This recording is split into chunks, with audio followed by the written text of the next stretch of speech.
Hello, everyone. This is Brother Benson Media, and I'm joined with Marco Bura and Miguda this evening, where we want to give our views on what is happening in the political landscape of this country and any other news that might be taking the headlines right now. To begin with, let me take this opportunity to hear from Marco Bura. Okay, thank you so much. Let me take this opportunity to first greet everyone who is watching and not forgetting you and be good at the studio. I want to take this opportunity to thank God for this opportunity, and we are grateful for everything. As we get into this discussion, we hope that we'll have a discussion that is centered towards the betterment of the Republic of Kenya. Mm. All right. Thank you so much, Makobura. Nice to hear from you. Miguda, how are you doing, sir?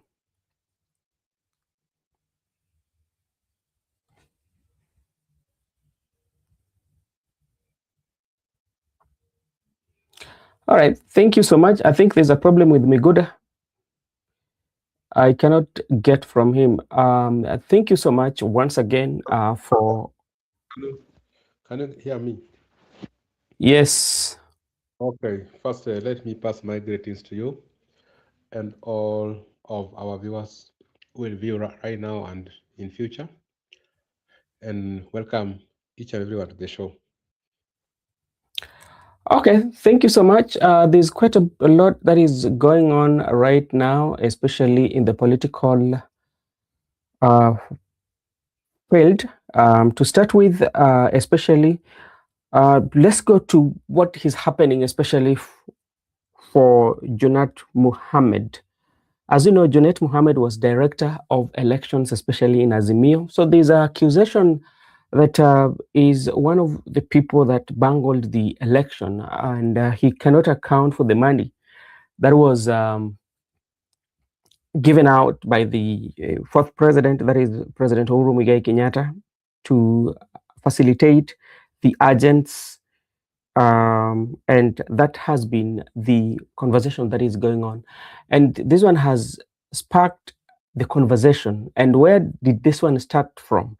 Especially remember when Junnet was having his cup where president was invited, and even before president was, he went up attacking President Uhuru Muigai Kenyatta. And by that alone, things came out, guns blazing, and everything right now he's pointed at him. And just to give you something here, the Standard accuses Junnet Muhamed of sabotaging Raila Odinga 2020 second bid.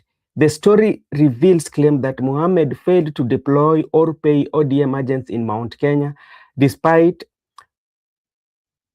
Kenya shillings 500 million from former President Uhuru Muigai Kenyatta costing key votes in 2022.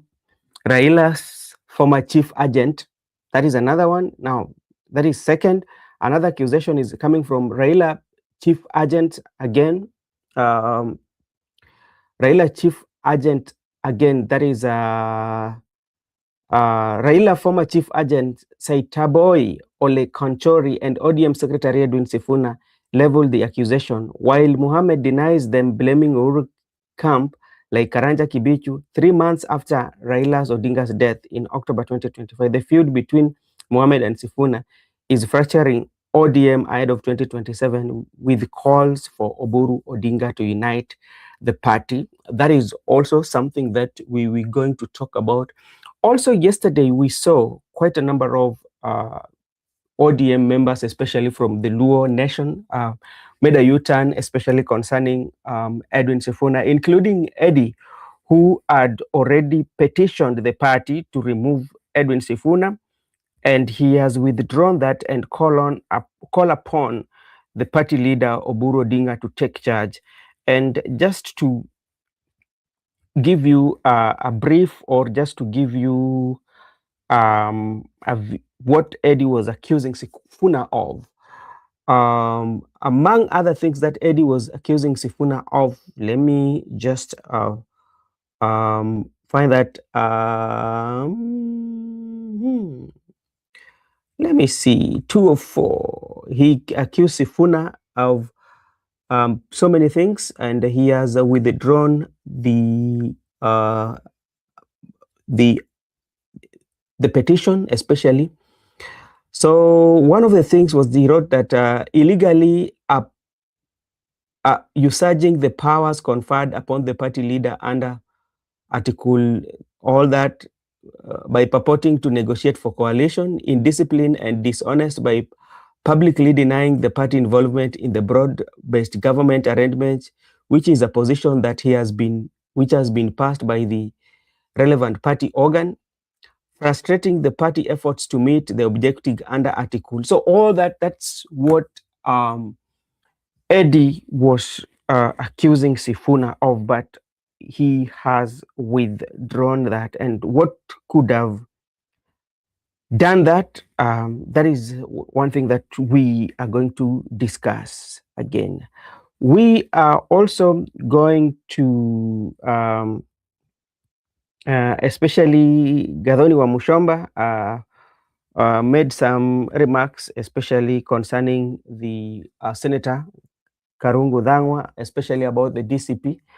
And from the look of things, it seems that he's very loyal to UDA party.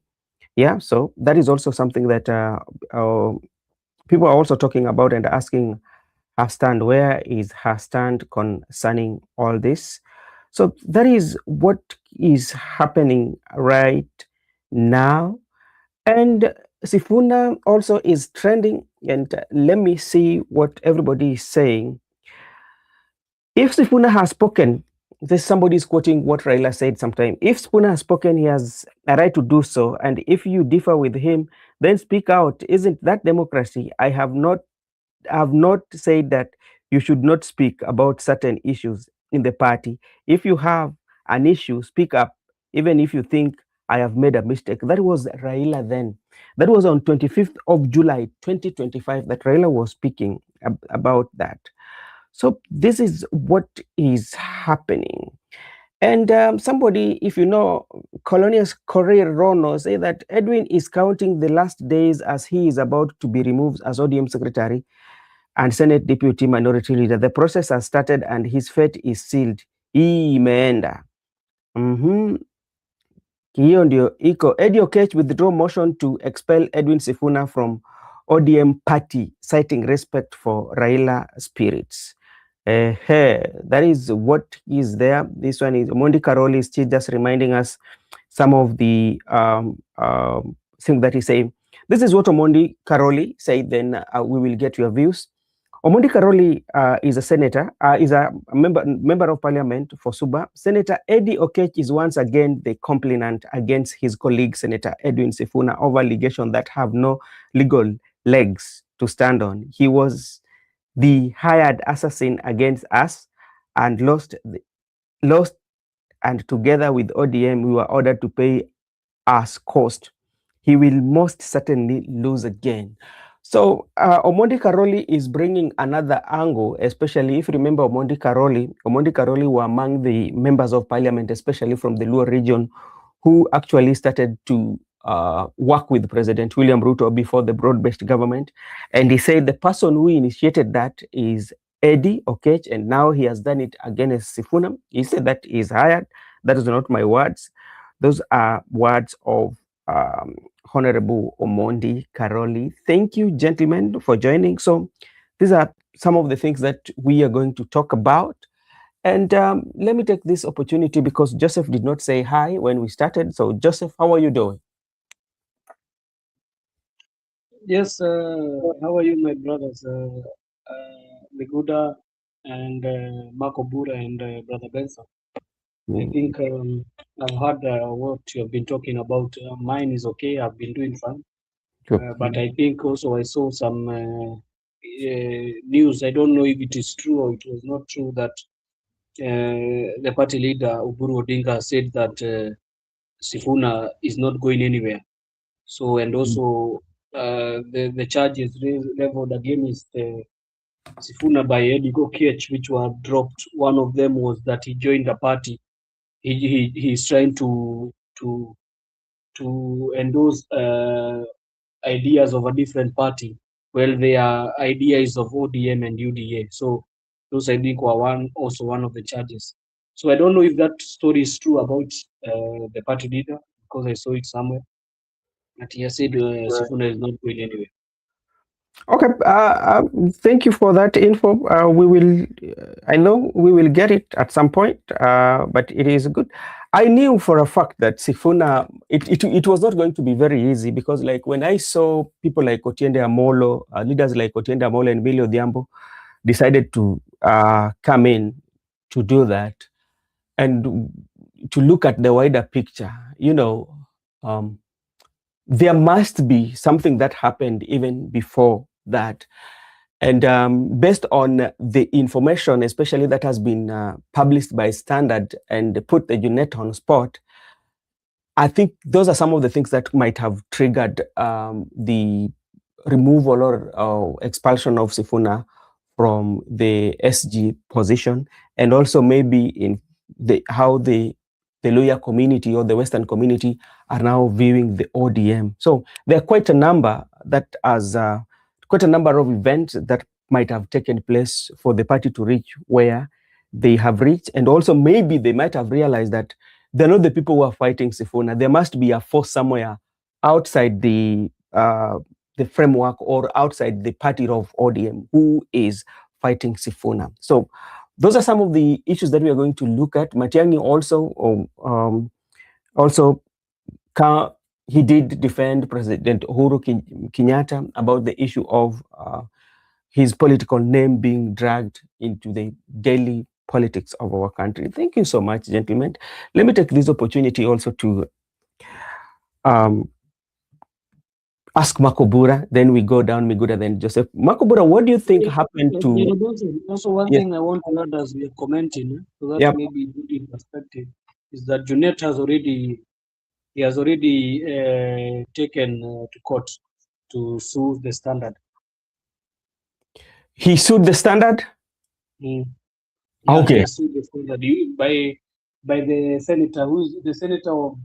Is the senator of where? Is called who? This guy is a senator from Luo Nyanza. He's a Luo Nyanza senator. His name is... He was a supporter of UDA so much. Tom Ojienda. Yeah, Tom Ojienda. Is illegal? Is a council? Big representative. Okay, that's good. Before Makobura comes in, there's one thing that I think like Junnet might have miscalculated of attacking President Uhuru Muigai Kenyatta. I think that was something that he would have not done. Especially, they could have just let Uhuru Kenyatta be, But what he has done, and I think by them going to court, this is going to expose them more. It's going to expose him more. So, that's how politics is. And as even Mujuku, I think he was elected the presidential, is the Bunge la Wananchi Jacaranda, the president of Bunge la Wananchi. He also said that something like Junnet cannot lead Mujaluo. I quote him. That is not my words. Those are the words of Mujuku. So that's where we are going right now. Makobura, are you there, or we can proceed with Miguda? Okay, Miguda, you can proceed, then Makobura will come late.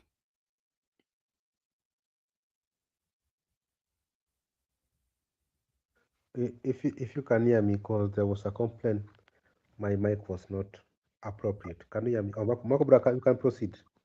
Okay, Makobura, what do you think happened that a few majority of Luo members of parliament decided to come in to salvage or to solve the issues that is going on, and to an extent whereby Eddie Okiech now withdraws the motion to expel Sifuna from the party?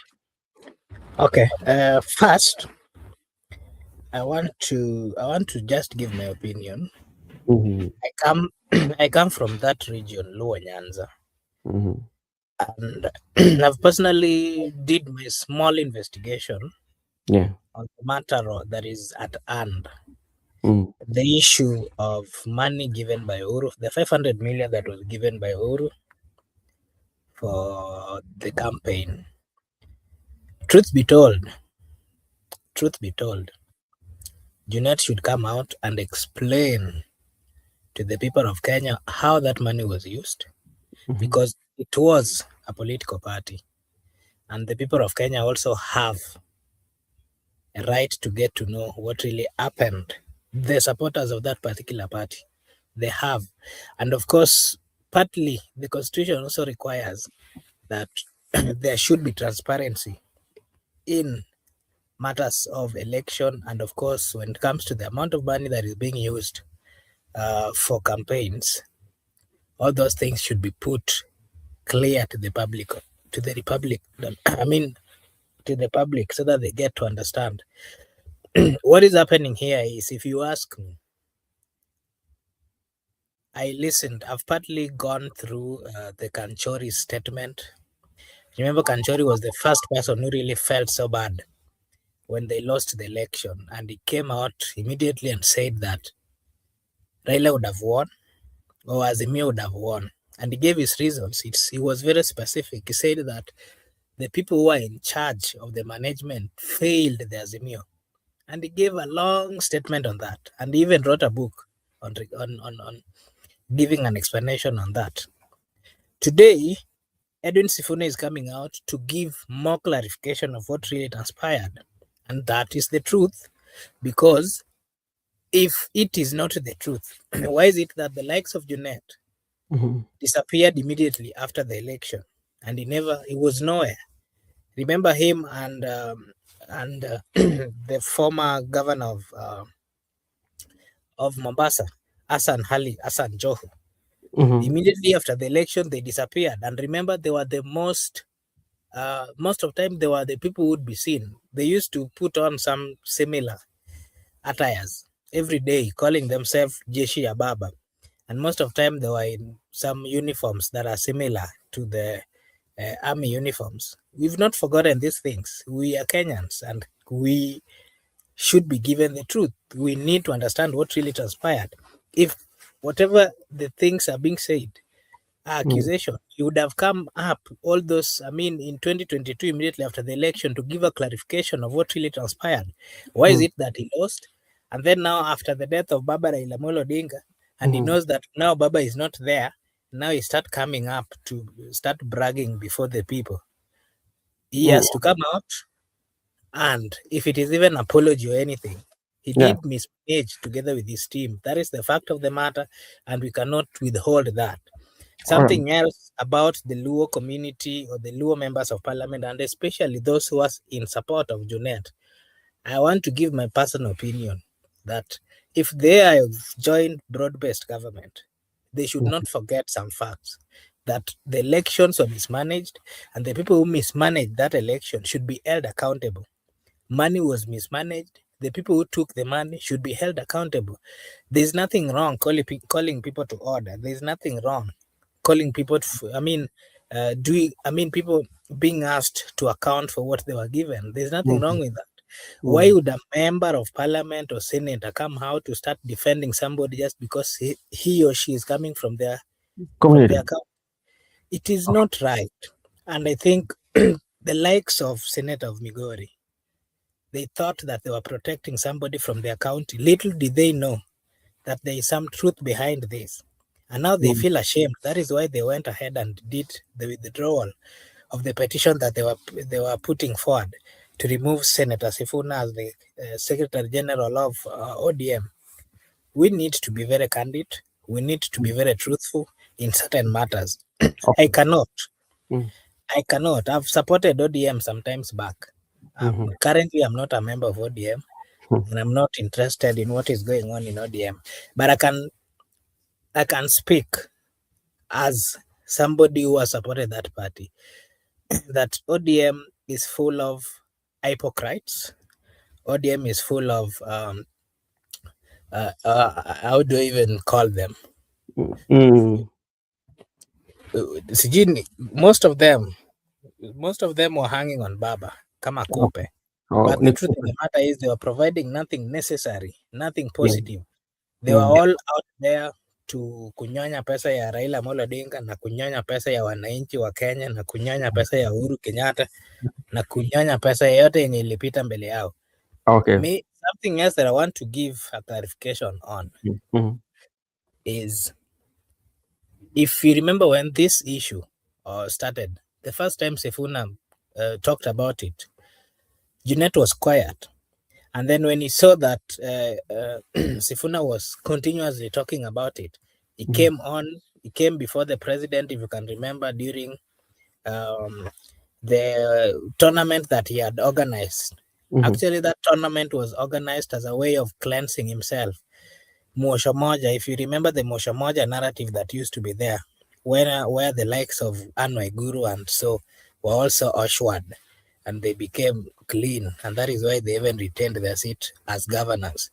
That is what Junnet was doing, and he is currently supporting the broad-based with an aim of getting protection from a government. That is why you are seeing him.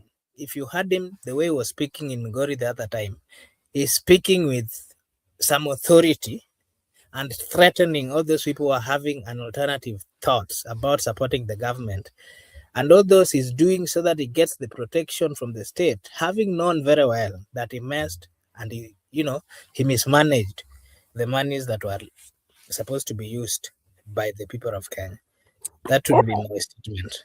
All right, thank you, Makobura. I will invite Miguda, but before that, I'm also seeing our brother Musimamo is here with us. So I want to just give you a small snippet of what Standard wrote, especially about Edwin Sifuna. This is Standard Media.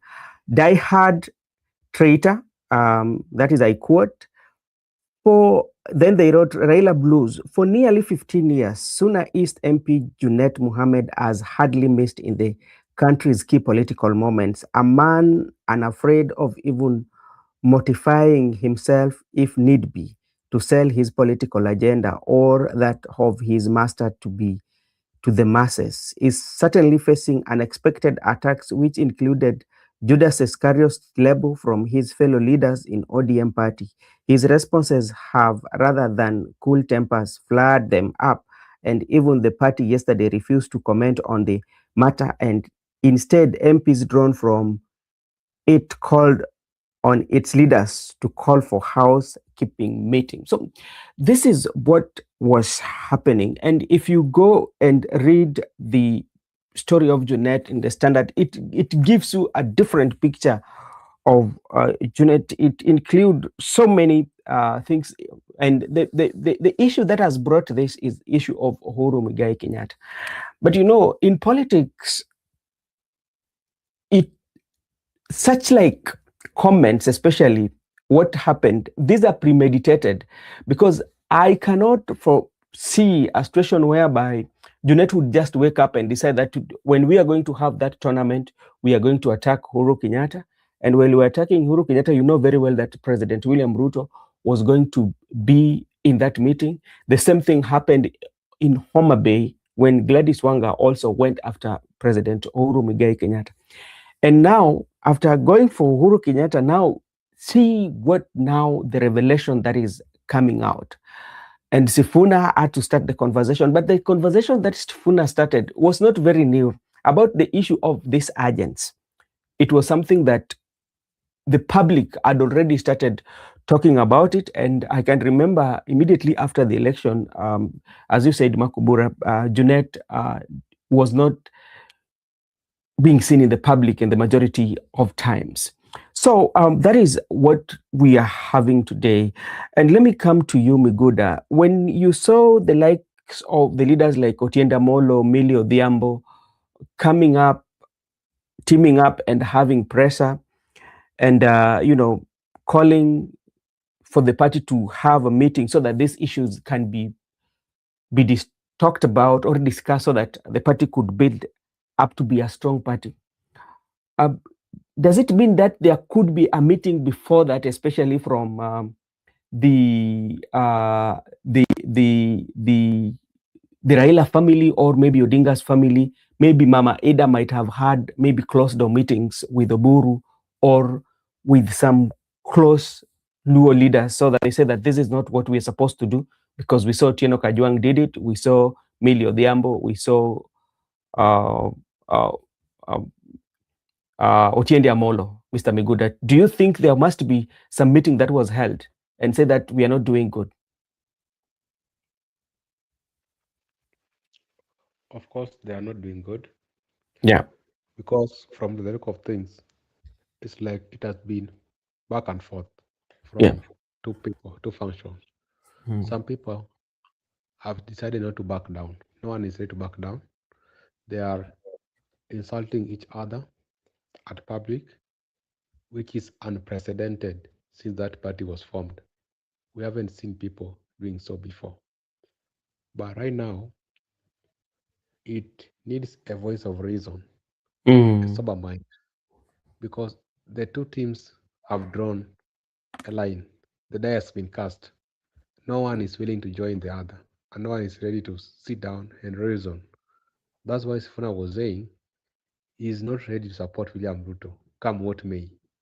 Vis-a-vis, Wanga team also saying Ruto two-term. People like Eddie Okech are mentioning power has gotten into their head right now. Remember, Eddie Okech sits next to Sifuna at the Senate. In that Senate house, the next person who sits next to Sifuna is Eddie Okech. The office of Deputy Minority Whip, where Sifuna does his research. That is where Eddie is going in early in the morning, around 8 a.m. They sit there with Sifuna, they discuss the issues, then later they join the house in the afternoon or maybe morning session. They are always paired together. What is it that Eddie today want to kick Sifuna out of the party? Eddie is being used, and power has got into their head right now. They can do, because this is someone who has accommodated you in his office. You know, Eddie has got no office in the Senate. The only office Eddie has is in the Bunge Towers, or maybe if he remains at KICC. But Sifuna is privileged to have an office at the Senate. We have been seeing clips on TikTok, clips on X-Space. Sifuna, Eddie, they're paired even at the Senate. Before, when Sifuna is trying to support a motion, or Sifuna is trying to contradict any law, they are paired. I don't know what has happened overnight. Today, Eddie is the one who is being used to kick out Sifuna. That is evil. The people we have mentioned, Otiende Amolo and Millie, come out to be a little bit sober and try to make it look like, come on, guys, we are not doing good. Let's come. Let us not kick Sifuna, because we cannot purport to be Democratic Party. Then whenever anybody is having a divergent opinion, then it's an enemy to the status quo. The only status quo was Raila Odinga. Raila is no more. We need to respect each other. No one is superior than the other person. And right now, you cannot claim to be the leader of ODM, or you cannot claim to be the super communicator, because ODM is divided. You cannot rule a divided people. You must look away, or now you can bring people together to be united. Then you can start chanting or not to become the leader of that people who are united. But right now, ODM is divided. Right now, there's no clear leader of ODM. What we need to do, we need to bring people together and be united. But the issue of kicking somebody out, you are going to tear the party more apart. So I think the people like Otiende and Millie are a little bit sober. The other functions, some of them are drunk with power. So it requires a Solomonic wisdom to reason together as a people. So I think that's why sometimes we are diverse in the party, so that we can have people like Otiende and Millie, and even Karoli. Karoli is so sober. Karoli Omondi is also a sober leader. Sometimes try to follow Karoli tweets on X Space. He's a little bit liberal and also try to be a little bit reasonable. So I think that's why they should listen to the voice of reason. All right. Allow me to just add this before you give to the next to the next speaker. I don't know if you can remember keenly, immediately after the elections, Yeah. when the Azimio had a different view about the elections and they decided to get to the street. You remember the time Raila almost got killed in Embakasi? Mm. Those days, if you can remember, during the campaign, Junnet was always and he would speak everywhere. But immediately after the election, Junnet, Muhamed, and Joe disappeared. If you can remember keenly, I followed all that particular events. And by the time that Raila called, that was saying that the elections were not free and fair and that they were going to the streets, you can check, you can just do a reference. You will realize that Junnet and Joe were not there. And that, of course, explains the fact that Junnet Mohammed knew very well that he had messed the elections and the transparency bit was not there because all those things were put under his watch. And apparently, he was unable to ensure that things worked out. Out of that shame of not delivering, he decided to disappear. And again, knowing very well that the money was also, he had also not used the money in the right way. That is when now they disappeared. And after some time, you remember they were seen in, they were going, I don't know if it was in Dubai. I'll get you those facts. If not, it was Dubai. Yeah. When they were with Joe. What were they going to do in Dubai when the people of Kenya or the supporters of Azimio were still in pain, grieving for the fact that they lost the election? If truly he was concerned and he cared about what had happened, then he would have been there. He would have worked with Raila Amolo Odinga all those days that he was being tear gassed when Rigathi Gachagua was telling, was saying that that Mzee is going to be killed if he gets to the to the streets. Junnet Mohammed was not there. It is Raila and some few of his loyalists who were on the streets, the likes of Babu Owino. So today we are surprised. The likes of Sifuna were with Baba. We are surprised that the likes of Junnet now are being protected by those people who are crying and talking so loud that they valued Baba and they cared for him. We have all kind of evidence, whether in social media, whether in our own memories, and we know these things. So the likes of Junnet should come out and own the fact that they messed and apologize to the people of Kenya. If so, I think that is the best thing that he can do. But he cannot get to the streets and start messing or accusing the people who really were genuine and stood by the truth in assisting the Azimio as a party. All right, thank you so much. And before I invite Mr. Joseph, let me just play this audio clip and you can get it. So this is what, I think this was the last meeting that Raila had, especially Ruth Odinga also posted the same. And this is what... Who's told you that ODM will not have a candidate in 2027? Who has told you? You have not passed any resolution as a party to say how we're going to go into the elections of 2027. So wherever you are, don't commit the party to some things which have not been discussed. In times like this, it is possible to be lost in competing campaigns of populism and forget that leading means making decisions that may sometimes invite booing. Okay, that is the last meeting that Raila had with members of parliament, and he talked about who told you that, don't speak something that they did not talk about. And if you're very keen, Joseph, Ruth Odinga also posted that. And that one brings us to one, why did the Eddie himself decide to withdraw the motion that he put in place to expel Sifuna?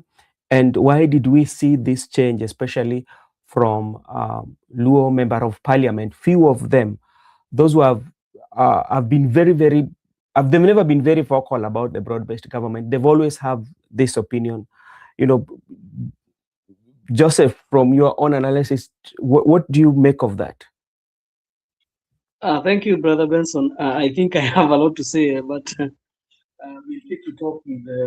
I thought Marco Bura will leave out Sifuna in the struggle that was called the Sufuria movement, and I think Sifuna was very vocal in that Sufuria movement at that time, and we did not see the likes of those guys, Junnet, Muhamed, and Joho. I don't know where they were. Even You know why Junnet got angry? Junnet did not get angry because the Standard called him a traitor. He got angry because the Standard, the news yesterday in the KTN is because already we have seen Standard. It's well known as KTN. It was saying that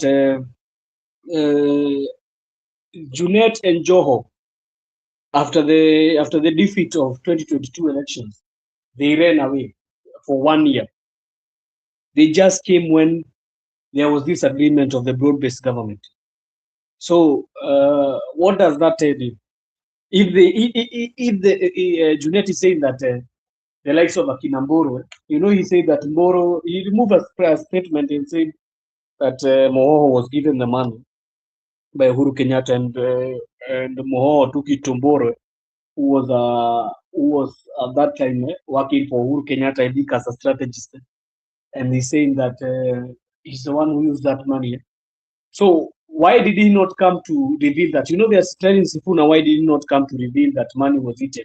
Another question I can ask Junnet, why did he not come and reveal that they were not given funds to be able to do their campaign adequately? But it was given to Mboro. Yeah? He could have said it was given to Mboro during that time. But yeah, even he could have said the money that he could have just said, Uhuru did not facilitate us enough. Because there was money which was given, we never received it for agents. Because one thing that an election needs, it is you having agents. First, where you think that your votes are going to be stolen. Because even now we can clearly say that Raila was stolen, his votes were stolen in so many manner of Kariba, in so many places, including Western and so other places. Even Mount Kenya, his votes were stolen for the people who had voted. Because Raila, you cannot imagine, Raila got 1 million votes. So what does it mean? It means he had more votes. It's just that the agents who are there, they were not given what is supposed to be given. But what I can see, I can quote those two guys. I don't see anybody telling us the truth. Between Boro and this Junnet, all of them, they are the same caliber. Because I think Boro was given money, and he was supposed, because this was a two, it was a 3, even not a 3, it was a 4. Because we had one team for Kalonzo Musyoka, we had one team which was being supported by Uhuru Kenyatta, let's say it was Mother Karua, and we had one team which was the Sky team. You remember the Sky team? Yes. The Sky team was comprised of Junnet, Sabina Chege, Joho, Babu Owino. Babu Owino. Babu Owino, and this guy is called who? And Kanini Kega. Kanini Kega was there.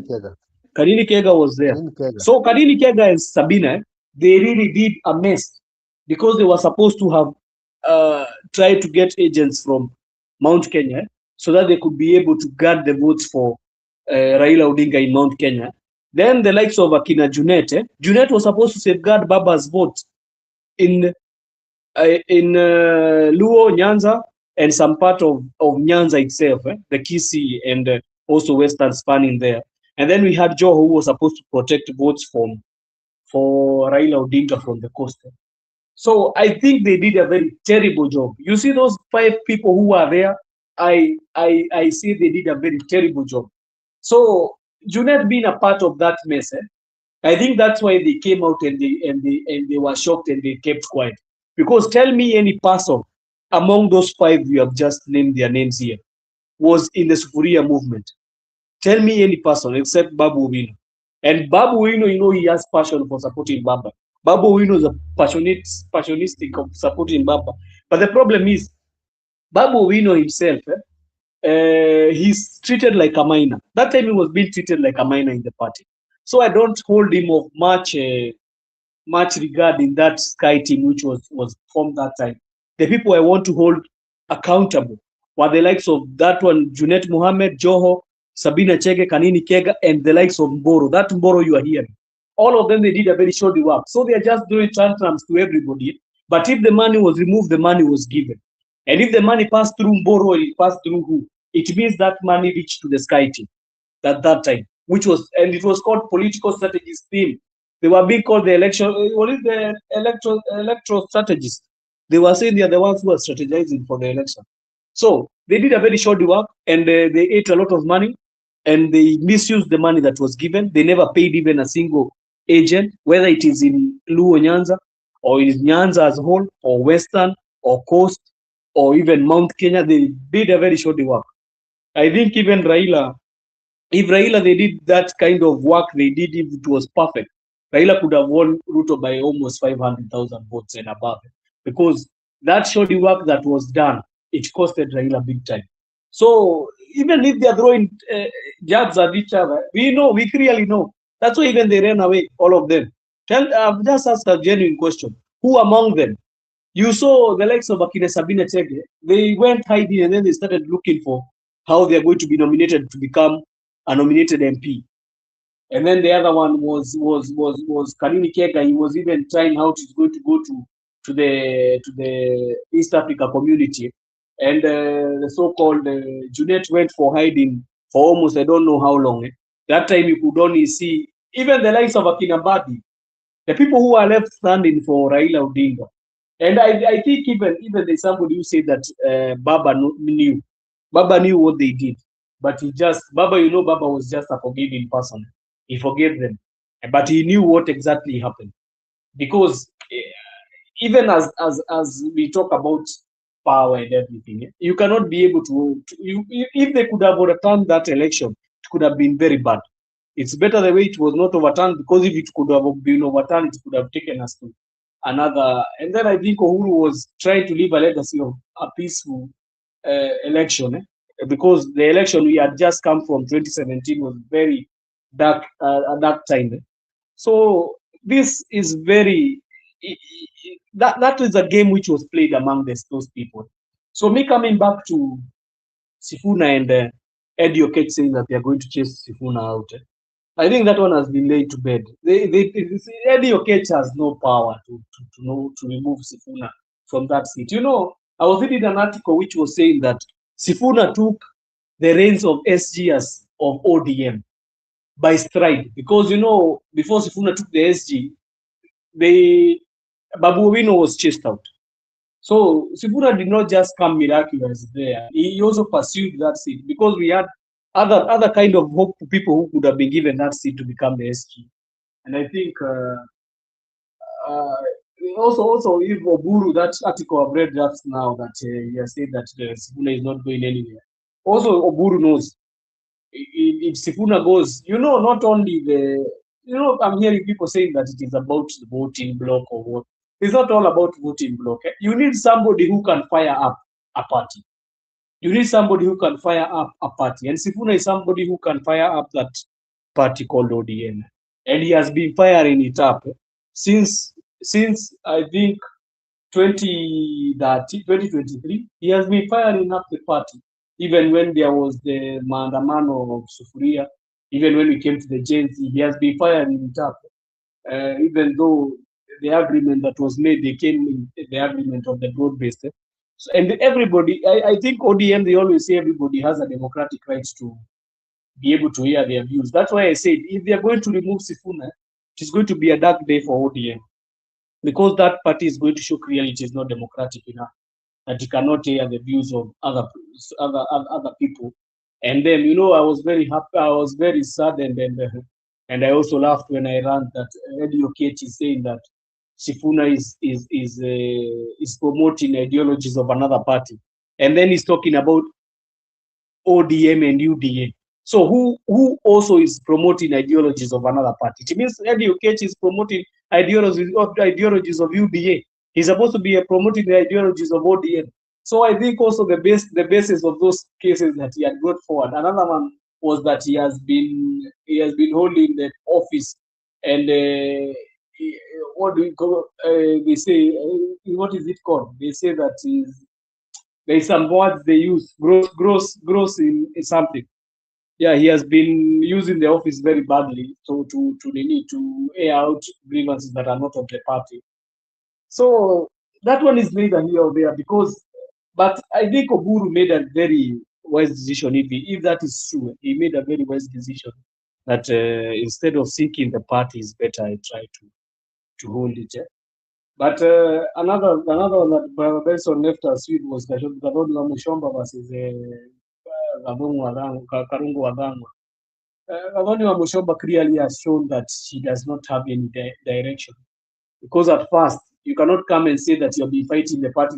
I think she's even in hot trouble because you cannot say that you are beating, you have been fighting your own party, UDA from the beginning. Now, right now, you want to go and come back to that party that you have been fighting. Also, the people who are on the ground, they are wondering, you take us here, you take us there. Where is your stand? That's why you hear some people in the background of where they come from, even Githunguri and West Mount Kenya, they always call her a hypocrite or a traitor. She does not know which side she supports. Not even a traitor. Also, she does not know what side she supports. But I think that the story between him and Ishongwa is the one that finished her completely, because people just saw through her. Maybe even she was a fourth horse for Ruto to be able to show that she's fighting the government in turn, that she's going to be able to bring back the people from the opposition to her side. But that said, I think I've covered almost everything I wanted to say. Thank you, Muhamed.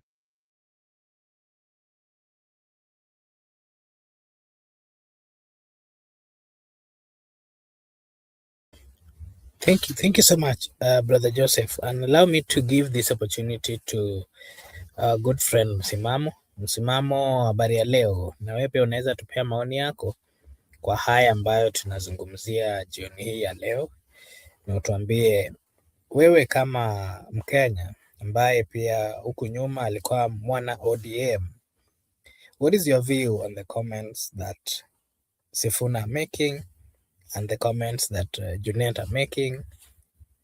Who is saying the truth? And again, what is your view on the withdrawal of the petition that was that had been shared or sent to the parliament by the senator of Migori County?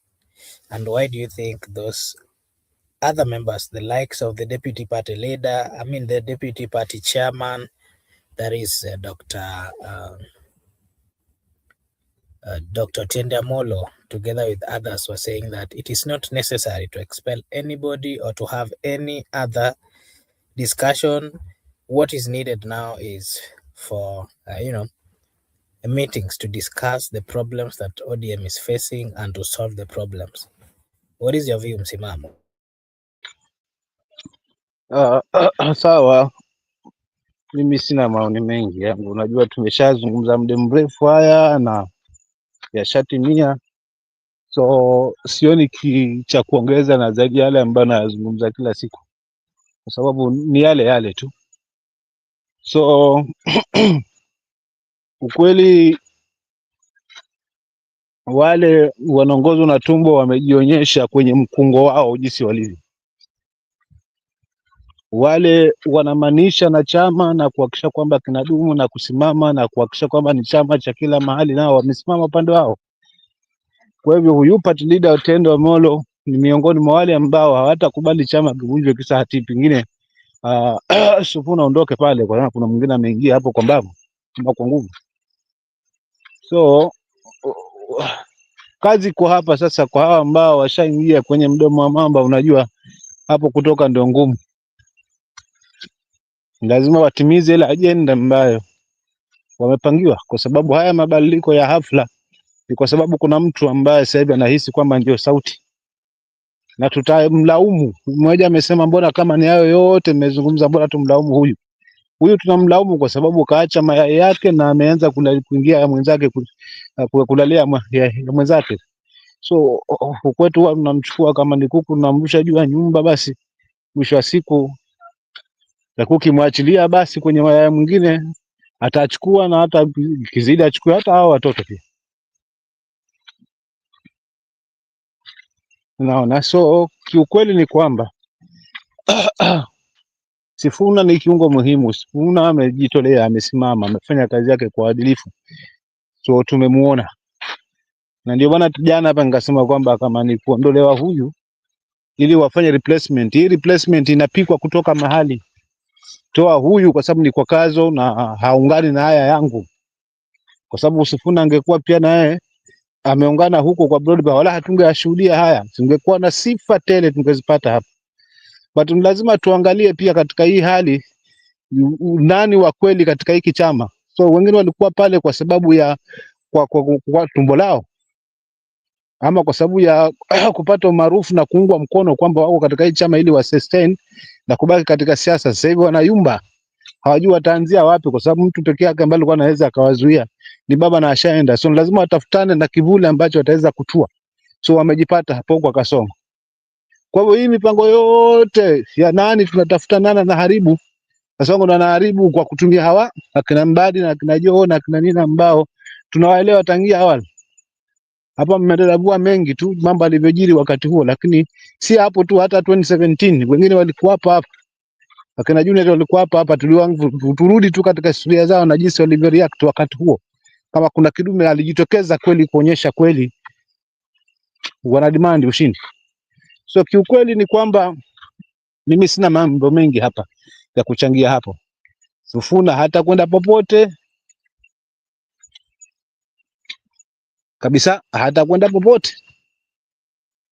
Hawa wembao wamejiunga, cha msingi hawa kama wataona vipi wajitoe, alafu uone kama chama kitakwenda, wajitoe haswa. Lakini kama ni Sifuna kuondoka kwa sababu replacement na hii ni mipango, kwa sababu jamaa amekinzana sana na upande wa serikali muda mrefu, na tunaelewa haswa katika taifa letu, ukipingana naye huyu jamaa basi lazima tu utaandamwa kivyote, lazima uungane na yeye ndio uwe ukosefu. So tusiangalie tu Junnet, kina Wanga hawa ambao wanapiga kifua, kina Mbadi na kina Ndaye na kina nani, those ambao wanaamua kwamba sisi tuko hapa na lazima tuungane na huyu na ni tuta. Those huwa wanasema tuta, hawa ndo wanafiki wote hawa. Ina maana ni wanafiki tangia hapo awali. Sahihi ndio wamejionyesha kwa rangi zao halisi kwamba wapo, kwa sababu wanaangalia kule kwenye mshiko ni wapi, ama wapo kwa maslahi yao.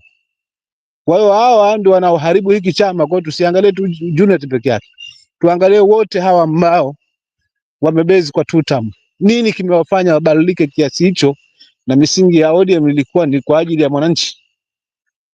Mbona tutam inaingia wapi? Kwa hiyo hawa ndio wanaoharibu chama. Mimi kimtazamo wangu siangalii mmoja tu leo, naangalia wote, the likes ambao walikuwa wamesimama kabisa kidedea kwamba lazima tusitongana na huyu, kwa sababu tukiwa karibu na power wananchi ndio tutakuwa na maendeleo, na sisi angalau tujiringe, tuwe kama eneo fulani hivi la mlima. Kwa hiyo tumetoa mlima, sasa hivi ni mlima upambana na hali yao, na sisi sasa wakati wetu wa kuvuna. Sasa hiyo lugha tukitazama tunajua wazi hapo ndo kwenye ubovu. So hao wote wanasema tutam, mtazamo wangu hawa ndio walikuwa hawampendi Baba mazuri. Hawa kama wanatumika kwa muda huu, hata wakati ule, na maana walitumika vivyo hivyo kuhakikisha kwamba wataweza kuhakikisha kwamba mzee hata hii mambo ya kuingizwa kwa broad based government ni wao hawa ndio wamwambia mzee, hapo usipofanya mambo nchi itaharibika, hapo usipofanya nini, hapo ukisikizo tashikilia hawa watoto mambo yataharibika, kwa sababu wanajua kwamba si mambo yataharibika tu nchi, bali wao ndio wataharibikiwa mazima, plan zao hazitakuwa. Kwa hiyo mimi sina usemi mwingi hapo katika hili, kwa sababu ODM nilitabiri tangia hapo kwamba ikifanya mchezo itakuwa pande mbili, nikatabiri kwamba itakuwa ni ya sehemu moja kutokana na kauli za na limejitokeza. So hakuna geni hapa. Cha mwisho kabisa ni mwananchi, yote haya ni mwananchi tu. Hata hao walio Nyanza kule haswa wakiamua sisi hatupo kwa tutam, tuko katika uongozi ule ambao baba alikuwa nao tangia awali, hakuna lolote. Lakini sikiza sasa hawa vibaraka kina Gaucho na kina nani wanavyosema, wanavyozungumza maneno yao ambao hana ncha wala hana kichwa wala miguu. So for real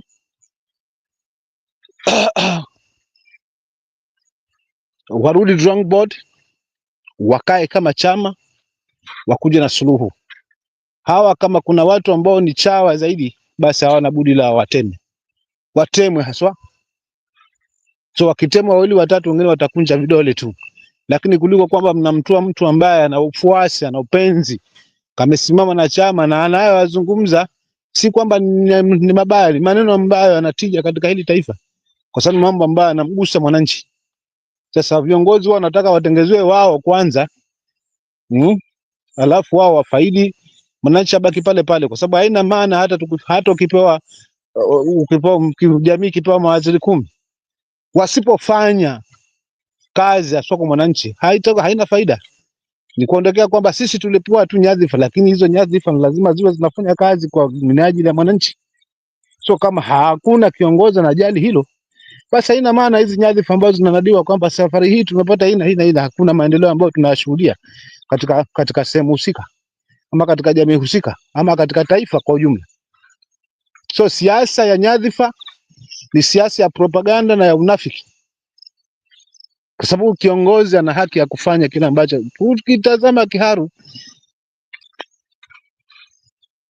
kwani huyu wa Kiharu ana akili ipi ambayo wananchi wazazi wanalipa 1000 tu kwa school fees, na yule aliyojuu katika ngazi ya kitaifa analipi?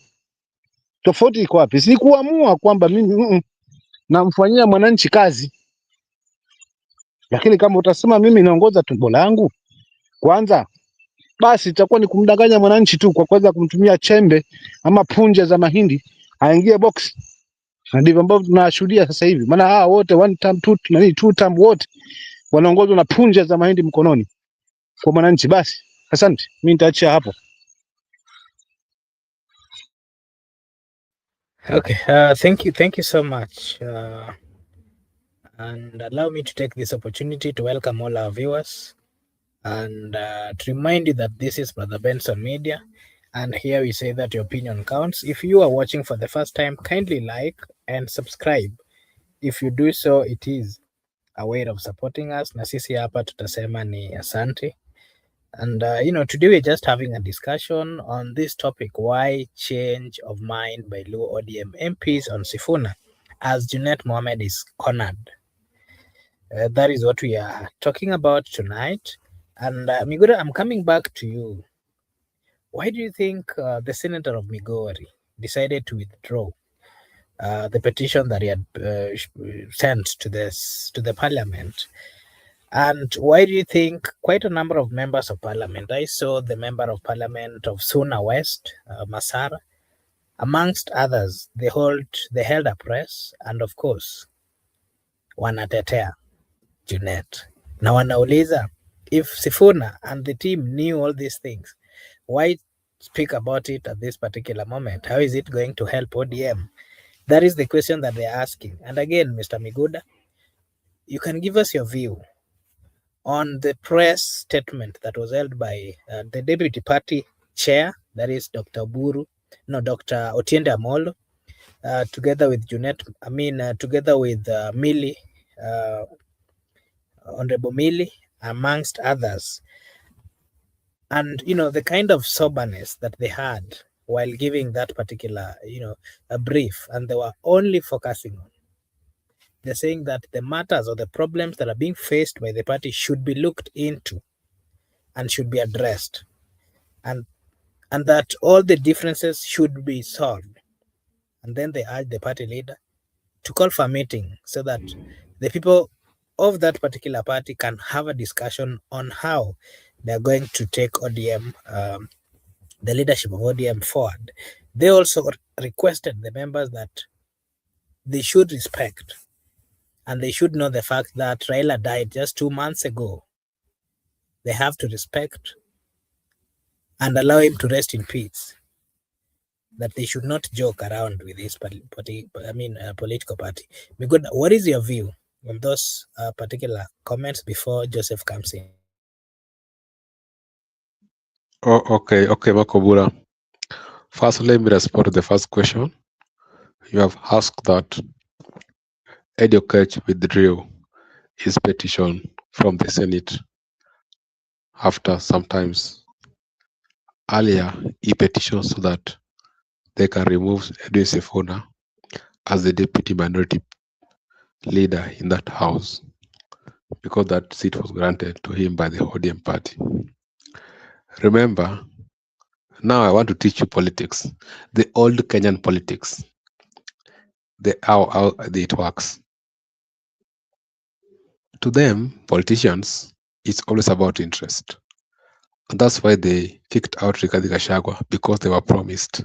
People like Ishungo were promised, Irungu Kang'ata was promised, and even none other than Didi Nyoro confessed that he himself also was promised that once Gachagua is out, they'll be put to be the deputy president. Eddie Okech was promised that once Sifuna is out, he's going to be the deputy minority leader in the house. And now he went ahead to do whatever. So you understand what Eddie was behaving like a child. Then we have asked about the question of Suna West MP, Peter Masara. Peter Masara wants to be governor. He's an aspirant. Now, by him coming out to defend Junnet, he's hiring Suna East votes because Junnet is coming from Suna East. So he wants to have a soft land. People interest. Not that they like Junnet.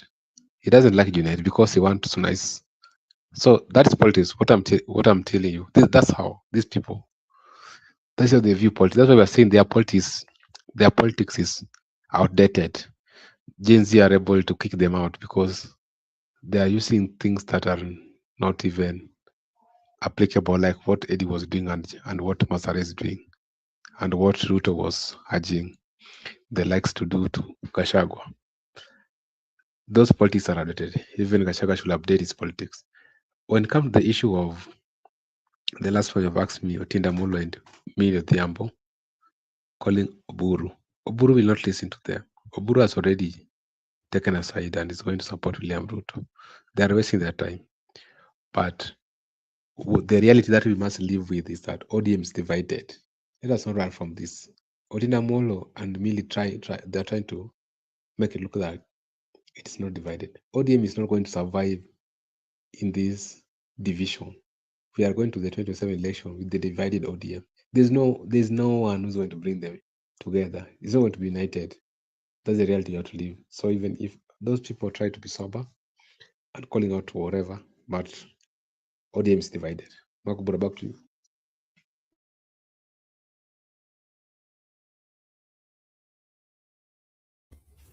Joseph, maoni yako ni yapi? What do you think is the reason that made the ODM leaders from Migori specifically to withdraw? That is the senator of Migori to withdraw whatever he had presented before the parliament. And why do you think some members within Migori decided to defend Junnet Muhamed? And they're asking, why are they bringing all that information now? How is it going to help the party? And again, what is your view on Mutinda Amolo, Mili, amongst others, saying that the cracks within ODM should be solved, should be amended, and that all the differences within there should also be addressed in a more professional way? What are your views as we wait for Msimama to also give us his view on the same? Thank you, Makubura. You know, you asked me what are your views. I wondered my views on what you had not asked question. So you asked some questions, so let me answer. I have come here and I've stated why Eddie Okech dropped his case. Because Oburu Odinga stated, I've been telling you here like 3 times, Oburu Odinga stated that Sifuna is not going anywhere.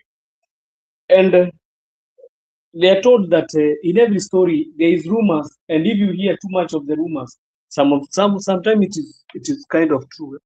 I'm hearing that there was supposed to be a press conference today at Chungu House, and they were supposed to go and bring the press up of saying that Sifuna has been removed as the Secretary General, but the party leader Oburu Odinga said he is not going to show up, and is not going to support any move that they are making. So now there is 2 factions. The one which is supporting the removal of Sifuna, and the other one which is not supporting his removal. So Otienda Omoro, they had gone to Bunge. You know, they were in parliament in Bunge Towers, their offices, and they were saying that Oburu Odinga, that was just yesterday, I think yesterday, they were saying that Oburu need to call for a NEC meeting. And truly, he called for a NEC meeting. And when he called for a NEC meeting, it's like they never understood each other. neck meeting.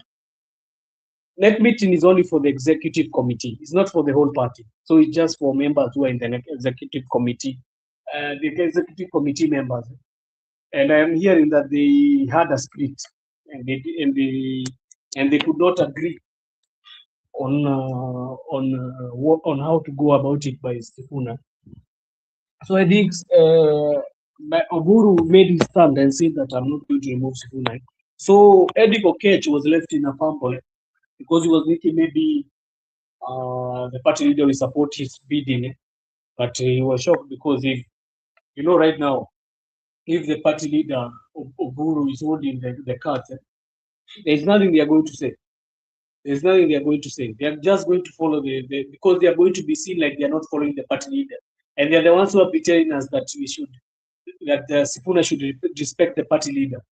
So what are they going to say when that Oburu Odinga said Sifuna is not going anywhere? Will they say now, no, we are not going to follow what the party leader is going to say? It will show that they are clearly breaching out that thing. And I think that is that. I already answered that one. We are going to hear about that news because it is going to come every day. And it stays hidden for so long. But I've seen it's trending. It's a trending topic about how they were supposed to give a presser. And when Oburu had the presser that they were supposed to give, maybe of the movie, said he's not going to be part of it. And it broke down just like that. So for Migori, I saw those guys, they were supporting Junnet Muhamed. It is good. Everybody has a person who is going to support in everything. But it's very shocking for Migori. But Migori, some of the youth, right now, money is exchanging too much at once. Right now, if you need to put even if I need to call and come and call young people and they say that they are supporting me to go to run for the senatorial seat or the MP seat in Dabureti or in Kirinyaga, you hear people supporting and saying, hey, huyo Bazua anatufanyagia vizuri, but I've already removed some kind of money so that they can be. So nothing of these days you can say is genuine, but if it is genuine, it is true, they are supporting Junnet, it's okay, because everybody must have their say and everybody must have democratic will. So I think that one for Eddie Okech, I've answered it very perfectly, Marco Bura, because we need to see that story is going to come out. We are going to read about it. So the other one I was to talk about is for Junnet going to akienda to start his standard. Newspaper, they're supposed to write whatever they see fit for them to sell in the market. And if Junnet was a quick learner of how Raila Odinga was, he could not even try to go and sue the standard, because even I've heard Raila never sued any publication of any gazette, even though the things were good or they were bad. So it shows that Junnet still, the political maturity of him is still low. He's not politically matured, because there's things just you let them go. I think even the gazette is supposed to make you famous. Sifuna, Sifuna has really taken on this. He has categorically taken on this na amekuwa famous sana na hii mambo yake ya breaking up of ODM, because everybody now in their mouths is only Sifuna. You hear about it every day when we wake up. You never like to hear a word in Sifuna. Kila kitu hata kama ni walienda wapi, alikuwa anaongea na akina nani, you just hear the word Sifuna. And I think that one is also building him as a momentum. I was hearing also another rumor that was saying that they are going to have a joint ticket for Kalonzo and Sifuna. Now even Sifuna has been taken to the levels of being a deputy president or running it. So I think that one should build you as a politician, rather than you going and starting to kukaa kama wewe mwenyewe unakasirika na kusu. Junnet is the one who started all this drama, and the drama is ending now, and it's not feeling right for him, because he started that drama by saying that Uhuru Kenyatta was the one who made Baba to fail in the elections. So when they are answering him, why is he getting very angry? He should stop getting angry and tackle it as a man. This is politics, bwana. Politics is not for the faint heart. Si yeye mwenyewe anajua, anasemaga politics kwake ni kama vile tu anakula, labda anakula tu vibanzi kule kwa kiosk, that he can do it very quick. He should take it as a man and stop even suing gazettes. Thank you, Makuburi.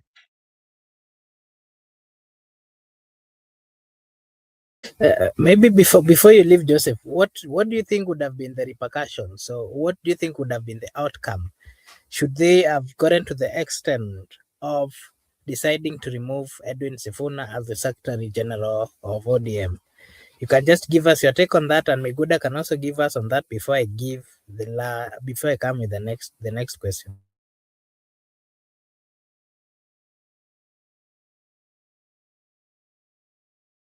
Thank you, Makobura. I can see somebody in the comment is asking, stating and saying the differences in the party should be dealt with professionally, but Uburu has no capacity to lead the party. That is according to him, because right now you cannot say who is leading the party, because the party, if you are going to say that, the party should be taken then to the people. And if the party is taken to the people, what will the people be saying? Because it will not be taken only to the people of Luo Nyanza. It will be taken to the whole of Kenya, because ODM as a party is a national party. So how will things turn out when they are taken to as a national party? You cannot just say Oburu does not have a say in the party. Oburu clearly has a say in the party. And that's why, and not to say even according to you, but he has a say according to those politicians who are there, because they are the ones who have been spreading this thing and saying that the party leader should be respected. How will you say the party leader should be respected? Then when the party leader comes and gives a directive, you're going to say, no, we are not going to follow that directive. They are the ones who installed him as a party leader in the first place. They had a meeting. The people, most of them who are supporting broad-based government, they are the ones who installed, and even Sifuna also, even though he's not supporting, they were all together. They supported that Oburu Odinga will be the party leader till 2027, till they think of another thing. Maybe they have a person who is going to run for president, or they're going to join the government to be able to cleanse the seat. So Oburu still has a holding and a footing in the party. So to answer what Makobura said, if Sifuna could have been removed, it could have had either two reactions. Either nothing could have happened to ODM, and it could have still gone on the same way. But in another hand, it could have had repercussions of people could have felt they have been wronged. If Sifuna could have been removed, people could have felt they have been wronged. And who are these people I'm talking about? The leaders who are supporting Sifuna. Who are these leaders who are supporting Sifuna? The likes of Akina Utsotsi, the likes of Akina Caleb Amisi. Those people, I don't think they come from Nyanza. Those people, they come from and if you check,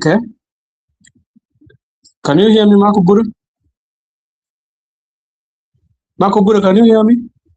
Yes, I can hear you. Continue. And if you check, those guys, they come from Western. And if they're coming from Western, it means just something would have been seen like the Nyanza region is fighting the rest of Western and the rest of the leaders who are there. And I'm telling you, most of them now could have started either packing and leaving the party, because they could have known also our goose is cooked. If Sifuna has been kicked out, it means even Otsotsi is Chumayake Komotolo is going to be next na kuondolewa as the party leader, the deputy party leader. And it could have only remained Simba Natembe and Simba and also that guy from Coast. So I think that was that could have been the repercussions. The first one, nothing could have happened, maybe like the same way Magerele and Babu Namwamba left. But now the problem is when Ababu Namwamba left and when Magerele left, those guys, Raila Odinga was still there and was still alive. So the party was held firmly by Raila Odinga, and any insurgents or any divisions which could have been led to the party, Raila was very wise and he dealt with them. But right now, who is going to deal with these issues head on when people start leaving the party? Who is going to lead when they start to be kicked out of the party? Who will deal with these issues head on? Because I don't see any person who is fit enough. All those guys, they feel they are mature enough politically and they can fight. Ni kama upate uko na watoto wanaume kwa nyumba mtupu, ulizaa ndume kama 5 wote wanapigana kwa nyumba. Wewe mwenyewe ni unaweza katiza hiyo vita. Kitu usipokatiza hiyo vita itaendelea hivyo, wataendelea kupigana huko. Juu mama hatawezana na vijana, ni wakubwa, mama atawezana aje na vijana? So that is what is happening. That one could have just been very sad, because if Sifuna could have been removed, and I'm telling ODM, if Sifuna is going to be removed, it's not Sifuna we are looking at. Sifuna can be removed even chap. Sifuna anaweza tolewa hata kesho. But what are the repercussions? Those are the things they're supposed to be looking at.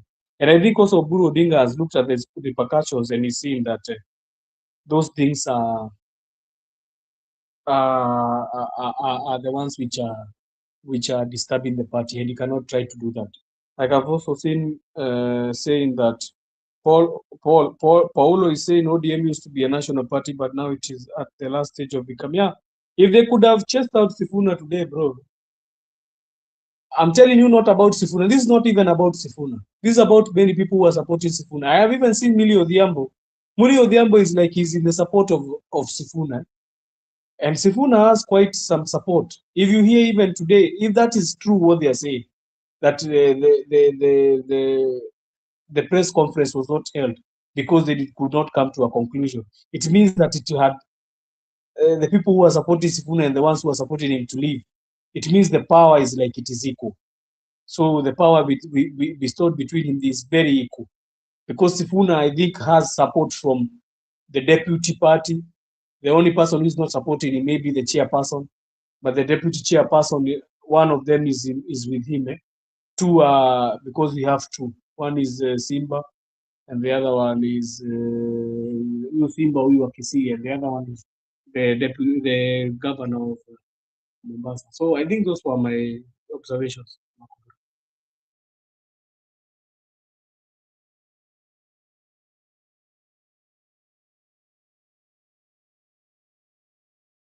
Miguda, what is your take on question I've just asked? What would have been the repercussions should they have gotten to the point of removing Sifuna as the Secretary General of ODM?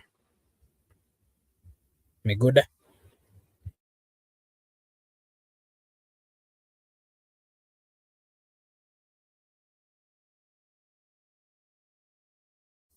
Okay, maybe msimamo, you can give us your take. Wangeendelea na if they would have managed to remove Sifuna as the Secretary General of ODM, what would have been the repercussions?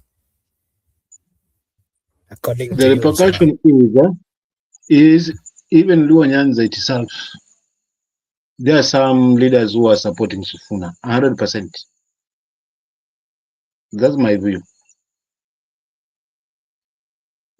So to me, hii inge affect hii chama pakubwa, kwa sababu already hata hiyo Luo Nyanza yenyewe haswa ambao viongozi wengi wanasema wako kwa broad based government, still bado kuna wale ambao wanaamini yale ambayo ni ya Sifuna, right?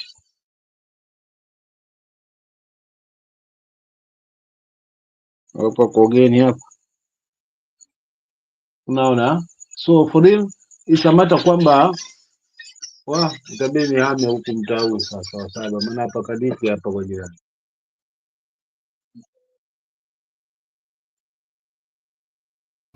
Unaona, so to me naweza nikasema kwamba mimi sijakata tamaa na chama. Haya maswala wakimuondoa Sifuna wameua chama mazima, na watatoka wengi, viongozi wengi tu. Kwa hivyo warudi drawing board, waangalie nane ni kikwazo, nane yuko ngangari, kwa sababu kauli ya baba iko waziwazi tu. Nani hapa amecheza hiyo nani clip. Baba aliwaelekeza the way forward. Sasa hawa wanakuja na hii mpya, ni kwamba sasa ndo wanaingia katika huu mtego, na ndio mpango mzima. Na unajua muungano mwingine hapa amezungumza kwamba hata United Opposition kuna wengine watatumika hivyo hivyo kama vibaraka tu. So haya mambo yapo. Kwa hiyo wakitaka kurekebisha chama kitulie, basi hawa ambao wana mashaka na wao utaingia mwanzo, basi watemwe haswa, badala ya kutema watu ambao wanatija, wao wanaweza kiendeleza hiki chama na kikawa ni chama ambacho kinapendwa zaidi. So So wasiangalie tu kwamba hawa ni wako ni Waluya, unaona kwamba wanaonyesha kwamba ati kina usura kwa sababu Nasiri hapa na Joho wanaunga mkono yale ambayo yanazungumzwa kule. Wote hawa mimi tunawaelewa mambo yao kwamba ni watu wa namna gani. So for him, mimi kama wangemuondoa Sifuna leo, basi ningesema ODM sasa ndio imeisha mazima. Kwa warudi, bado wana nafasi ya kuweza kukaa kama chama, na pia watoke. Kama watasimamisha rais, wasimamishe. Kama watasema sisi hapana, wacha tuungana wale ambao wanasimama na wananchi, basi kwa sababu wangeangalia views za wananchi kwanza. Hawa viongozi wangekuwa hajafikia hapa walipo. Wapi wananchi walipo? Wananchi hawana haja na kuambiwa tumepewa position, hawana hizo biashara. Mwananchi anahitaji kwamba akitoka kwake akienda zahanati anapata matibabu yako pale na madawa yapo.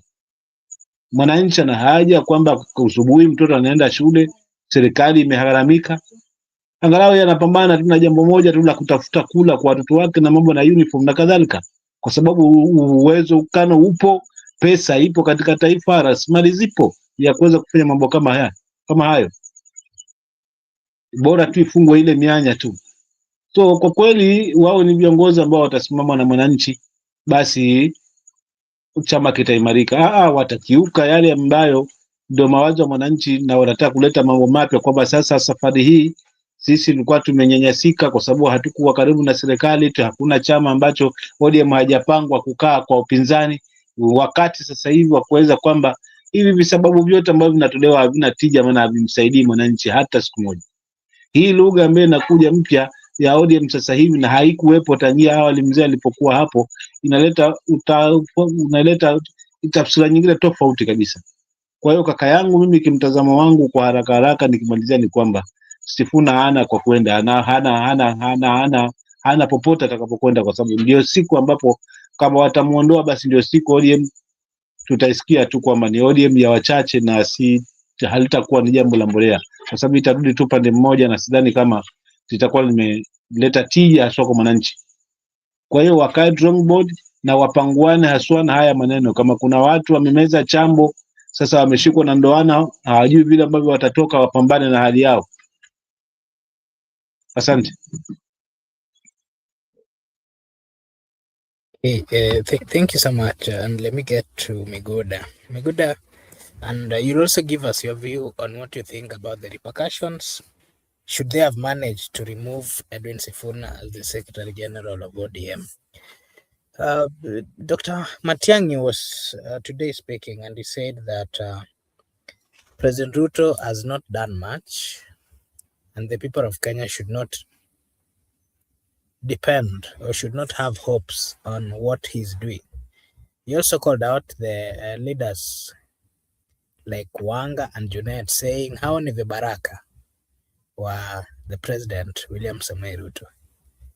And he also advised them that they should not speak about Uhuru, the former president, because Uhuru did his part and he left a mark. According to his statement, he's saying that the former president left a mark and whatever he did can be seen, urging them to focus on what they're supposed to be focusing on so that they may convince the people to give them a chance in the coming general elections. Miguda, what are your views on that particular comment by Fred Matiang'i, the deputy party leader of Jubilee? And kindly give us your view as well. Should the Secretary General of ODM would have been removed, what would have been the repercussions?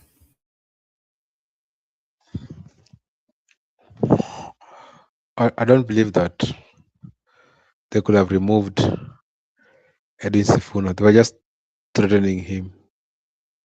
What I know is that if they could have removed him, ODM could have divided further. The people, I mean the people, don't look at the party. There are people who are going to be dissatisfied with the decision of the few leaders. There are people who are going to abandon ODM. There are people who are going to run away. I think that one could have happened. that one could have happened. And I just want to delve with the issue of Matiang'i.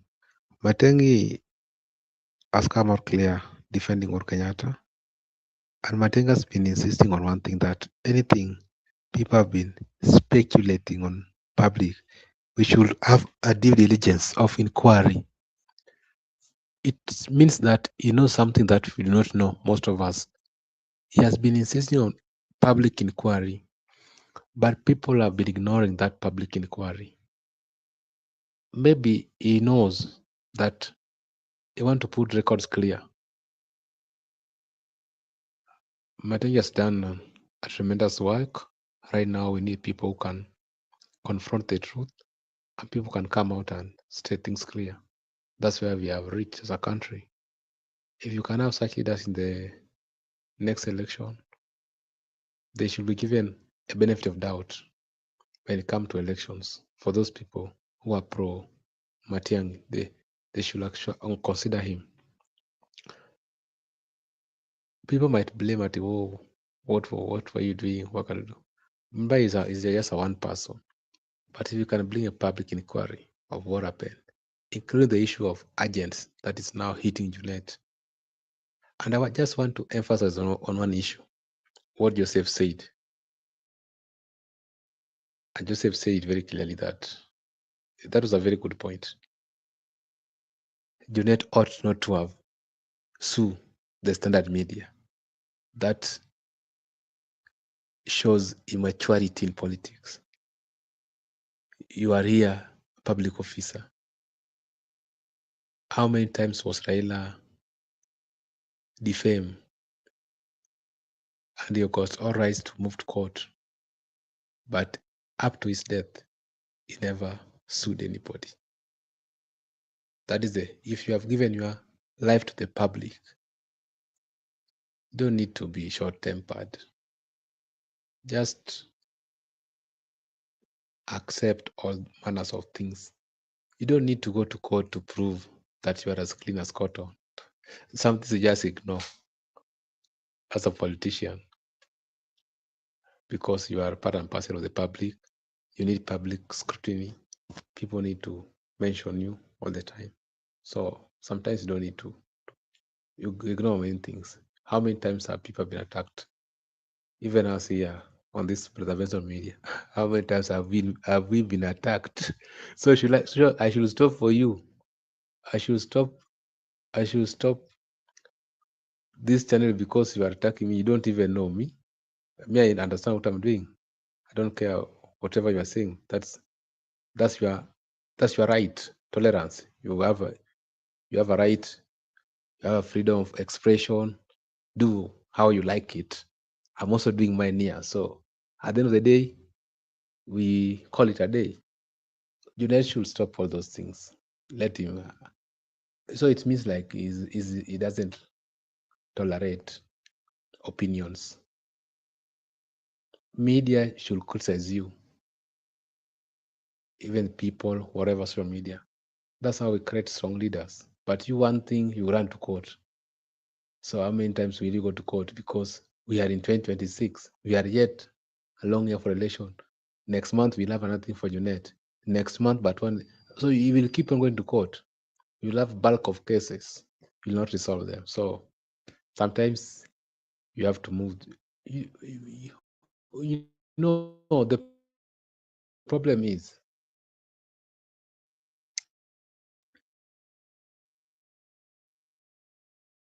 there are people who will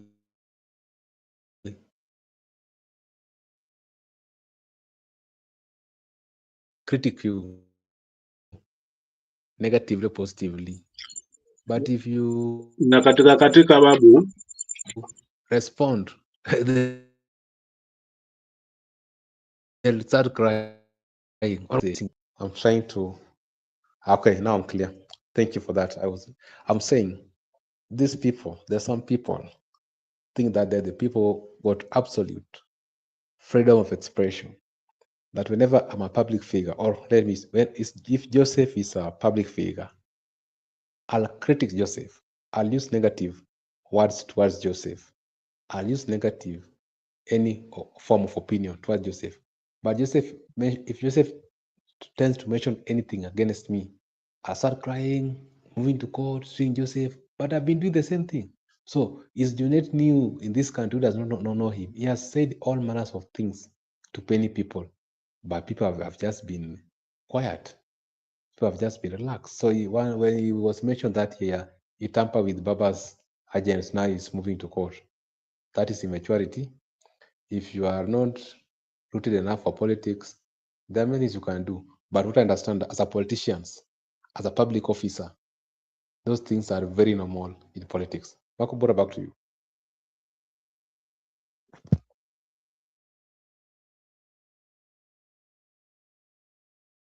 Okay, thank you so much, and I'll give Joseph this opportunity to also give his views on what he think about the statement by Matiang'i requesting that Uru should be respected and that he played his part, and he also warned Junnet to walk his lane, reminding the people that Junnet and Governor Wanga, according to him, ni vibaraka vya Ruto. Those were his statement.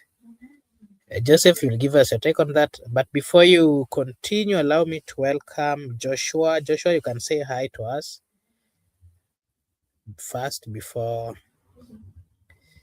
I give Joseph a chance. Joshua, are you there? Hi, everybody. Hi, how are you? Yes, I'm very much fine.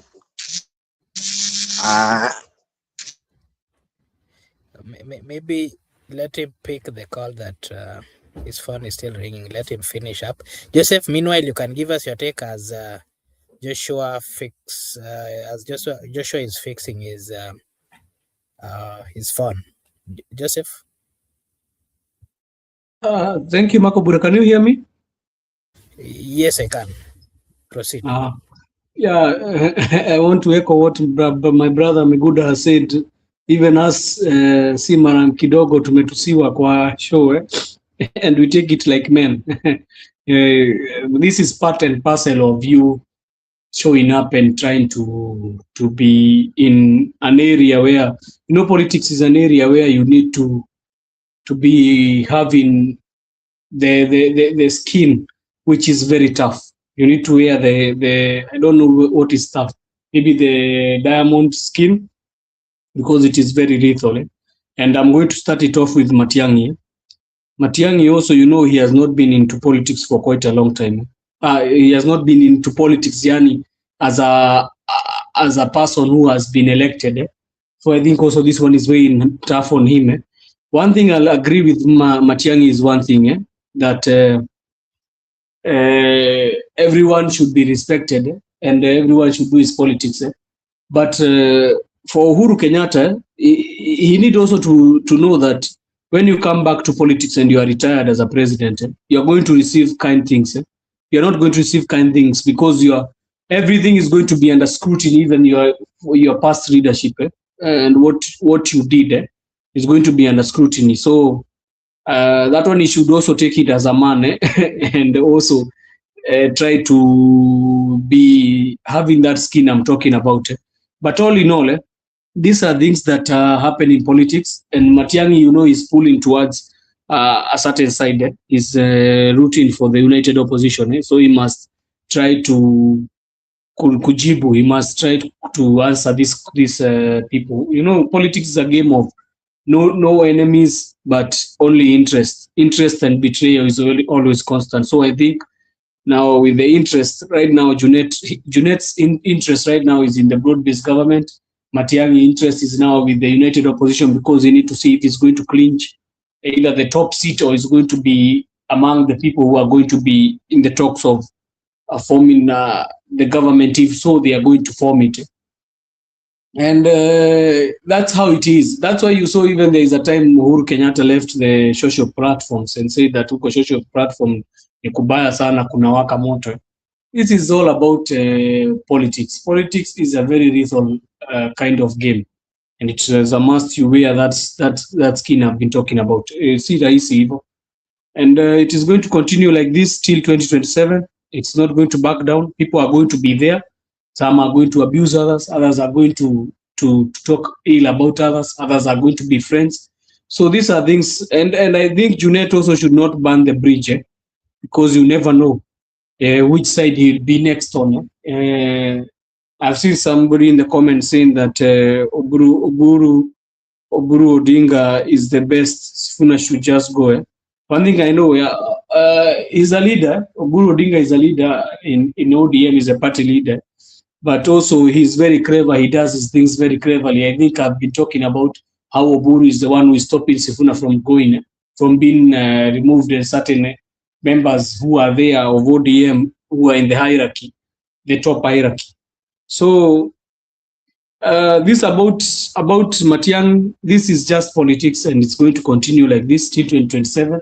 And even we have not entered the higher octane politics. Starting from August next year, this year I mean, starting from August this year, it is now going to be peak, because you heard they are saying that they are going to give their Kalonzo's, even them, they don't know it is like they are not talking in one unison.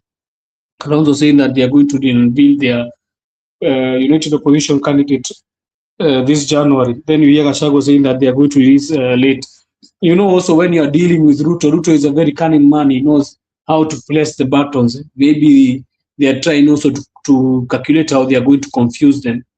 So I think that also is a strategy for them, and don't know how it is working, but they are the ones who knows how it is working. But all in all, Matiang'i is now like the party leader of Jubilee, so he's supposed to defend his. Let's say, I don't know even who is the party leader. Maybe let's say he's the chairperson, because Uhuru is still saying he's the party leader. So I think this is going to happen till we go for elections. But if Matiang'i is going to be proposed as the candidate, I think Uhuru will need to relinquish that seat and become now play a position of being able to unite these people. And if he's still in politics, at experience hizi hazitaisha, brother Marco Bura, hizi hazitaisha. Sasa leo itakuwa kuhusu agents vile hawakulipwa. Next time you hear another case brought against him. So but I think also Uhuru is very clever. He never answers these questions too many times, and when he answers, ikitu waga inaongewa almost 1 month full. So we are still talking about this issue when Uhuru talked. So I think this is just it. And also the people in the broad-based, the person who is leading that thing for them is leading the charge. And you can see even the likes of Akina Farouk Kibet coming to say that even they are going to remove his benefits. So this is just as that. It's a game, and it's politics, and it's all about interest and where your interests lie. Even right now, Mudavadi interest it is in William Ruto, because he's feeling the harsh terrain in Western. So thank you, Marco Bura. Okay. Miguda. Is it Miguda or Msimamo?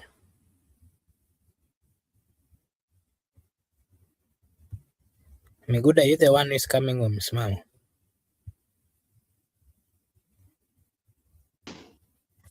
Msimamo.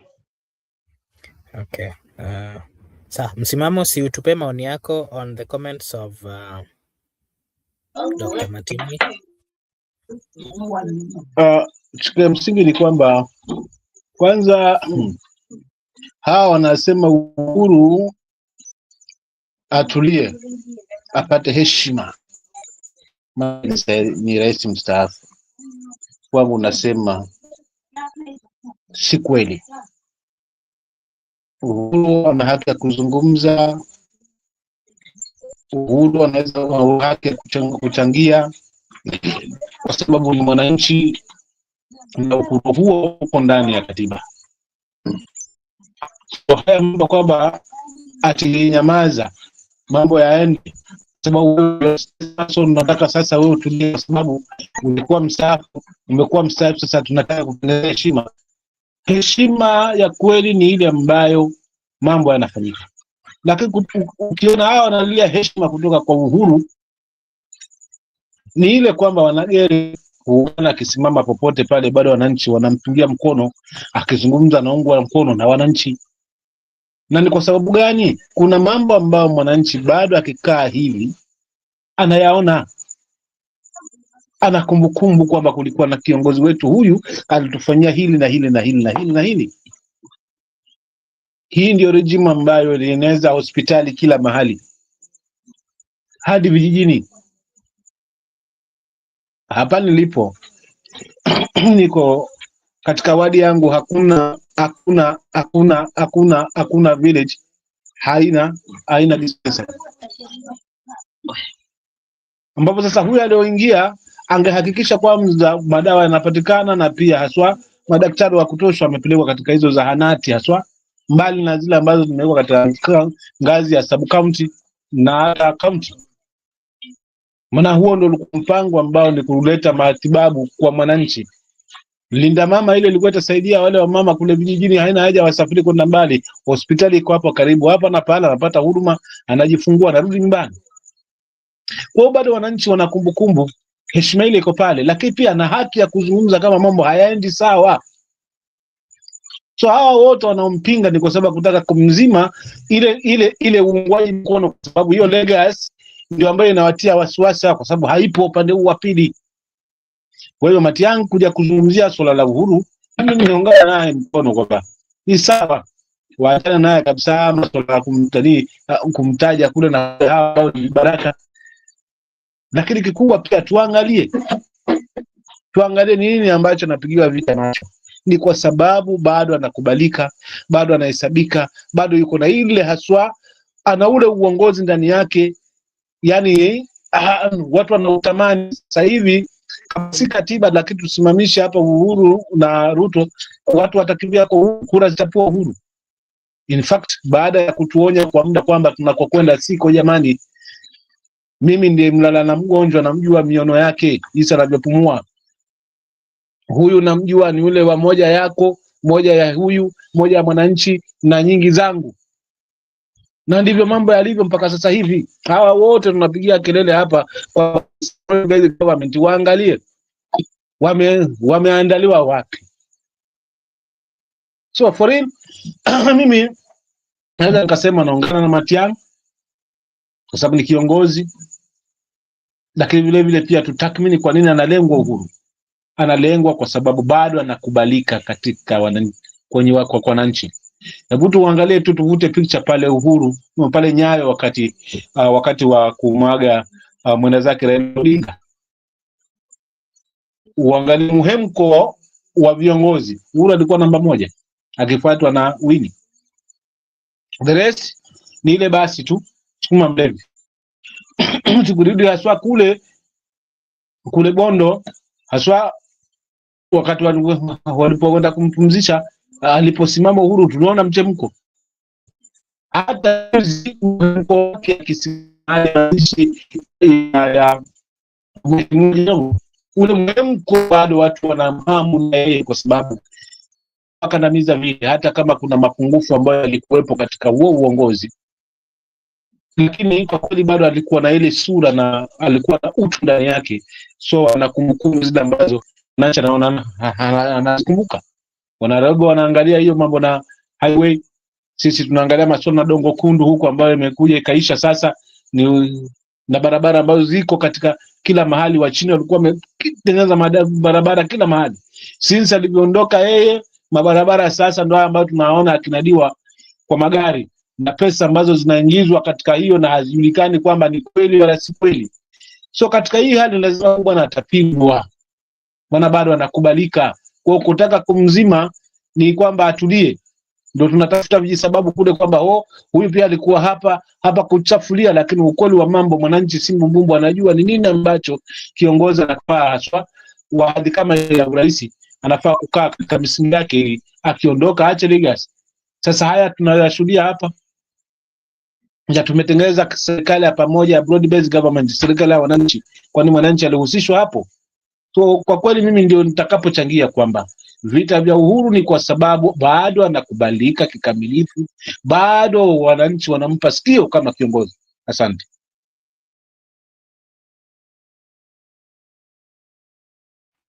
Okay. Thank you so much. And Miguda, maybe I'll just want to hear from you, your view. With all these comments that are coming from the political class, especially on matters of election,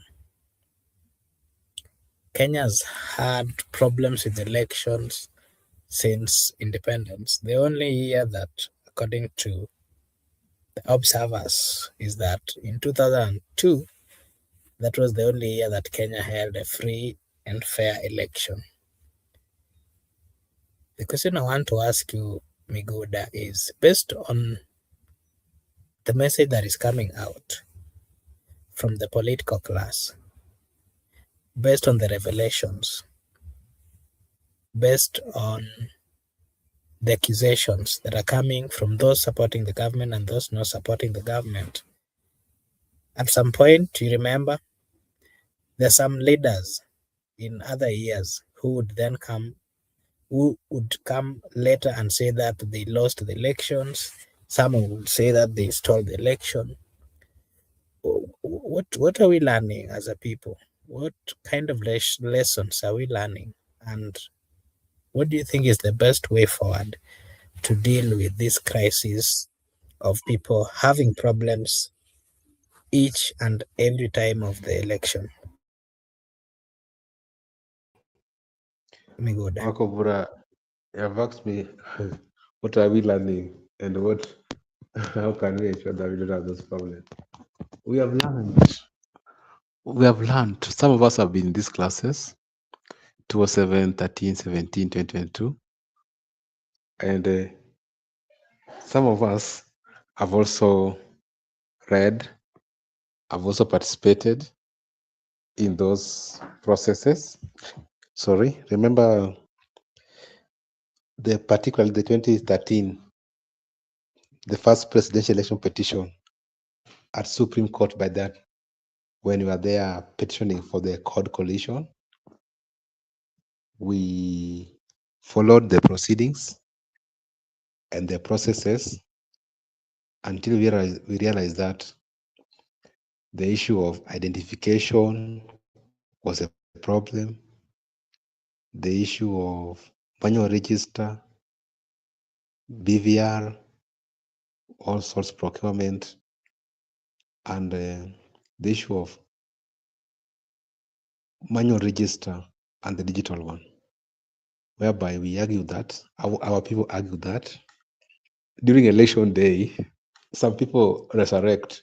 They walk to polling station, they cast their ballot, then go back to their grave. It means that the people who were dead, their name was still existing in the manual register. We thought we solved everything until there was minor KI case, whereby we concluded that elections are done at polling stations. We have done a lot, Makubura. You are saying, what are we doing? What have we learned? We have learned a lot. We are doing a lot. 2017 also, by God's grace, we went back to Supreme Court, and the CJ Dr. Emeritus Maraga David state very unequivocal that election is a process from point A to point Z. So you cannot purport you have declared result without Form 34C, 34B, 34A, without identifying a voter, without casting a ballot. And there's a question, a question was raised by Justice Smokin Wanjala, that if I have been given 6, sorry, then I have only voted for the president. Where does this 5 goes? And John Masharia, those prominent lawyers, were unable to answer that question. That because there was some cases whereby you find that at the presidential election, there are more votes than this gubernatorial senate. So we say, so do people walk in a polling station and cast for only president, then they ignore other candidates, and everybody's given 5 ballot papers? And that question made that petition to see the light of the day, actually, because the defendant were unable to answer that question, and the elections were nullified, and the fresh elections were called. 2022, we had an issue with the transmission from constituency to polling station. Remember, even right now, the opposition, Gachagua team, Matiang'i team, are all crying loud that we should remove National Talent Center. We should remove Bomas. Remember, previously, they are the beneficiary of Bomas. Matiang'i was a beneficiary of Bomas 2017. Gachagua was a beneficiary of Bomas 2022. Right now, they are saying there's a problem with the National Talent Center. Election should be final at polling station. What we have been advocating for before, Makobura, how best do you want me to answer this question? We have advocated for these reforms. We have even advocated for the electoral justice. We have also advocated for the reconstitution of the IEBC. Many things we have done. You can't just rule out that from the time we get into politics, we haven't done anything. There's a work in progress. And right now, we have joined our good friends from opposition that let us do away with the National Tallying Center. Let us do away with the declaration by the returning officer. We deal at polling station. It will be final. And let them lead from front. Let Matiang'i lead from front. Gachagua lead from front, because as we have been in that war, it's high time now. But not that we are advocating for bad governance. The struggle is on. We want electoral justice. We want social justice. We want inclusivity. We want democracy to prevail. We want equality. We want equity. We want equal distribution of resources to each and every Kenyan. So when we get our new partners who have been beneficiaries of the rogue system, the IBC, now have come out and say there's something wrong with the transmission, we are glad.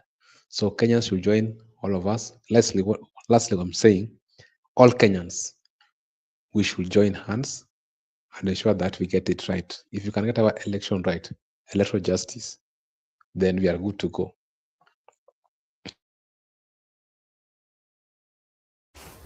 Joseph, I'll ask you the same question, and possibly if you can also give us your take or your views on the conflict that is there between Babu Owino and Robert Alai.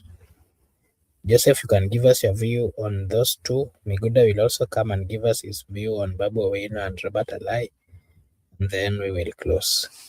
Joseph? Thank you, brother Marco Bura, and I think also this one will be my last take as I am winding up. So about Babu Owino and Alai, this one is just childish game, and it is very dangerous games. You cannot be playing with guns and fighting as leaders who have been given mandate by the citizens to lead them, and you're just trying to do your very useless things there in a public space where people are enjoying themselves. You are coming here to start fighting and commotions and even the move of guns. It's very unfortunate. It's very unfortunate. I don't care if it is Babu Owino or Alai who was in the wrong. It is very unfortunate that leaders have reached to this. And talking about the elections, as Miguda said, I'm going to concur with him. This election should be the tallying center should be abolished. There is no need of the tallying center. People are going to receive the election. No need of even paying that kind of money, too much money to go and host it. Bombers. That money should be put into other uses, or they can give it to be able to enhance this. The IBC should be able to enhance the elections, not hiring places and singers and what have you. That one is a lot of money, which is not of any use. So, Marco Bura, thank you for hosting us today. I want to wish all the people who have been here with us all the best. As I'm winding up with my submissions, I want to thank the likes of Miguda, Marco Bura, Msimamo, and Brother Benson for being here with us and helping us and giving us a platform to be able to air our views.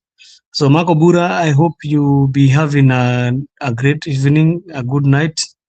I'm going to be able to take a rest a bit because I need to check in. Thank you.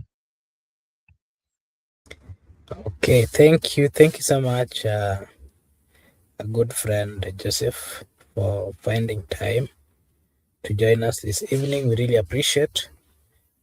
And to everyone who joined us today, just remind you that this is Brother Benson Media, and here we say that your opinion counts.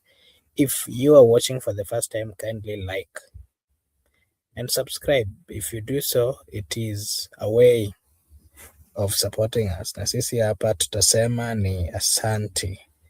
And today we've been having a discussion on why quite a number of leaders from the Luo community or from Migori came out to defend Honorable Sifuna on the accusation that he mishandled the money that was supposed to be used to pay the agents during the elections 2022, a statement that he has come out to refute or to give his version.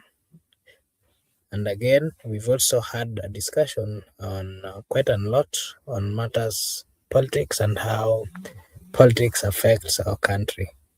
I want to take this opportunity to just acknowledge the presence of Nyamu KM. Thank you so much for finding time to join us this evening. Allow me to acknowledge Emmanuel Nyongesa. Thank you so much. Thomas Edward, asante sana kwa kupata nafasi kujiunga na sisi. Abdul, asante sana.